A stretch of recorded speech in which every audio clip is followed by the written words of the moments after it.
Hello, everyone. Welcome back to Soccer Showdown. I am your host with the most, Jersey Joe Arjuna, here as always with our soccer expert, Michael Holzer. And I'm going to be honest, folks, we are in a little bit of a rush today. It's currently 3:22, and Michael and I, we want to watch the UEFA Champions League matches we've got today. So we got a quick little show planned for you. Very good stuff to talk about, but let's get things started right now. Obviously, yesterday, you had two major UEFA Champions League matches, none of which are bigger than Real Madrid. Right now in the world of soccer, Real Madrid is all the talk with what's going on. It seems like the sky is falling for Real Madrid. Now, they do advance to the next round, but they lost the game yesterday 4-3, and just it seems like right now Barcelona has surpassed them. They are now in first in La Liga. It seems like right now all the reports coming out of Real Madrid, it's a very bad atmosphere right now. A lot of people are saying this has been their toughest stretch. I mean, essentially saying the sky is falling. So, Michael, let me ask you, is the sky falling for Real Madrid, and are they in major trouble right now? I mean, yes, the game yesterday was really bad. They had a very shocking performance. Even the fans were very disappointed about their performance. They were like whistling after the game. Very, very bad game. Yeah, I mean, it's not normal for Real Madrid to lose two games in a row. And of course, they need to pay attention now on their next games. And I still think they're going to come back in track and to come into the right track and then perform like they always do, winning games. Well, let's talk about Cristiano Ronaldo for a minute, because he did play very well in this game with his 2 goals.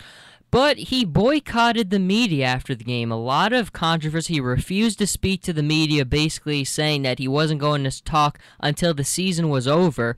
What do you make of Ronaldo? Do you think it's just balked up to frustration right now from what's happening at Real Madrid? Or what do you think is going through his head right now? I mean, he just thinks that the team should give the right answer on the field and not through media. And I think he wants to show the team that they really need to focus on the practice and on how they perform in the game instead of talking on the media and what they should do and all of these things. I think it's maybe not, it's a really good step, I think, and because they really need to focus right now how to get better again. And yeah, maybe this is going to work out for them. Well, let's talk about that for a minute, because as a player yourself, I mean, how big is the distraction from the media sometimes? I mean, is it really difficult to kind of put that aside and not let it get to you? I mean, I never really played for a team with like a really big media impact, but I can just imagine, like, because sometimes you like read newspapers, and if they say bad stuff about you that influence you in the way you play. Like, for example, I don't like to read bad opinions about my performances, and it kind of always put me down a little bit. So of course the media has a big influence in the self-confidence and in the performance of a player. It depends on his character, but on some players it definitely has a bad influence. For example, Khedira, he's usually he's a good player, but the fans in the Bernabeu stadium, they don't like him, and you can see yesterday he was not very confident, and when he got subbed out in the 52nd minute, the fans were like really, really whistling and were like disappointed about his performance again.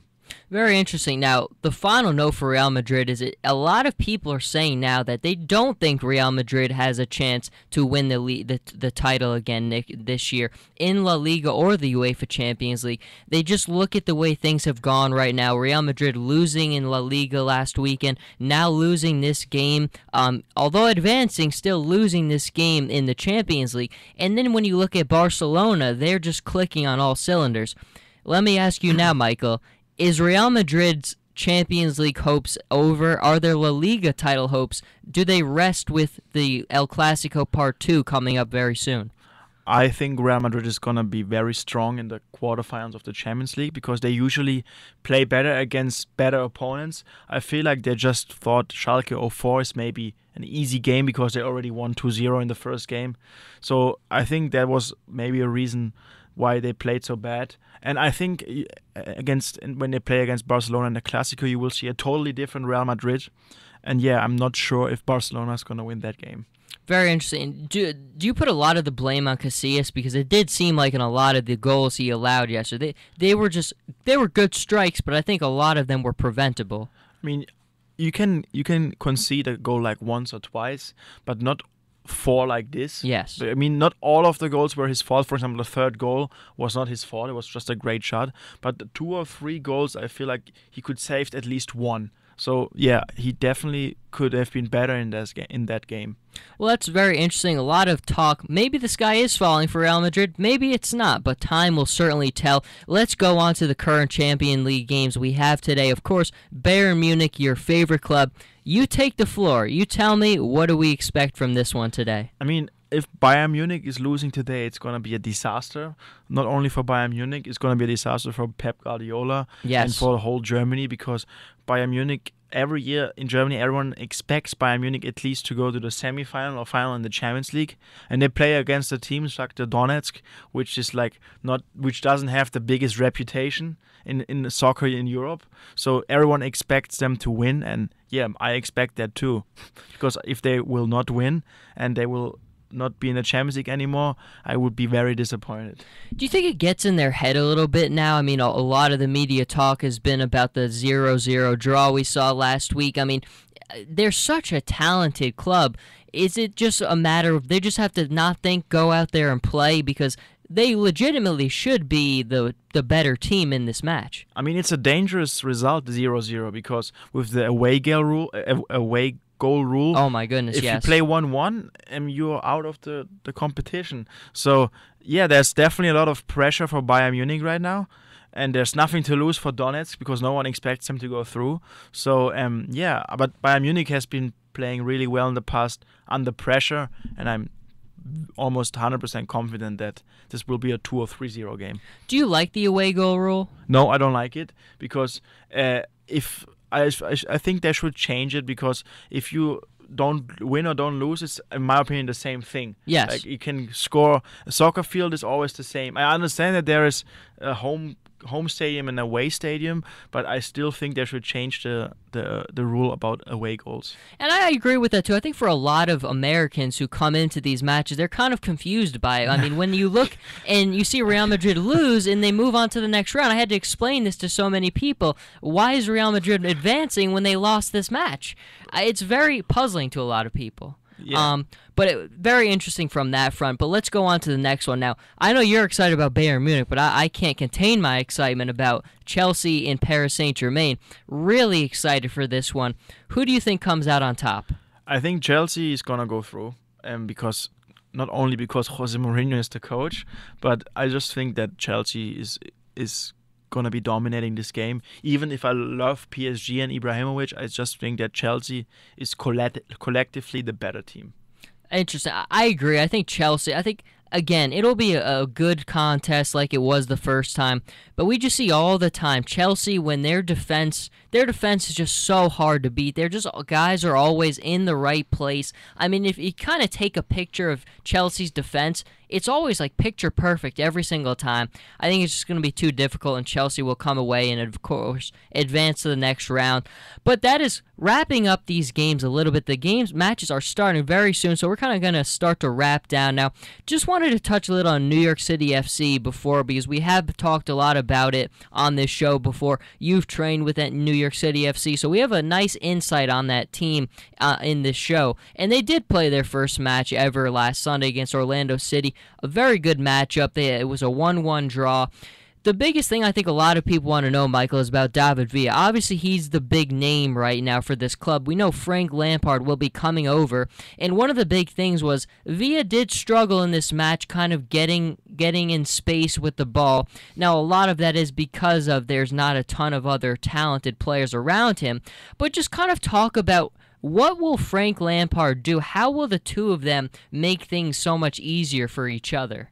I think it's already gonna be easy if Frank Lampard plays there, because other teams are gonna be scared, and if they are scared, it's gonna influence their performance.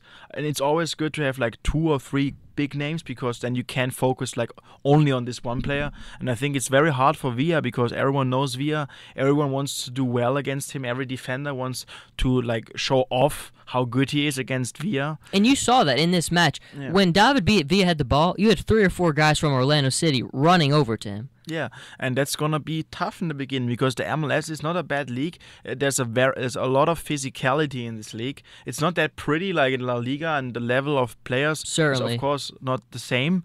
But a lot of physicality, and David Villa is not that big. He's a small He guy, is. and it's just interesting to watch in the future if he's gonna be really well or if he's gonna be really good. And that's interesting too. And I think for a lot of people, the MLS, one thing we've seen in the numbers so far is since this past World Cup, there was a very big spike in new fans watching for the first time. And I think for a lot of people, when you watch La Liga and you watch the Premier League and the Bundesliga, then you watch the MLS, it's very different in the aspect of people's touch with the ball, people's precise passing. What is the difference? What sets apart that just your touch with the ball from the MLS to the bigger leagues in Europe? I just think that what is a little disappointing for me and a lot of European players that I think in USA college soccer and also in the MLS, their focus is too much on physicality and athleticism. All these other leagues in Europe, they care more about if you can handle the ball well, and the main focus is the ball. And in America, I feel like the main focus is power, strength, speed, and all these things. And yeah, if as long as this is gonna happen, they're not gonna produce the biggest talents on the planet.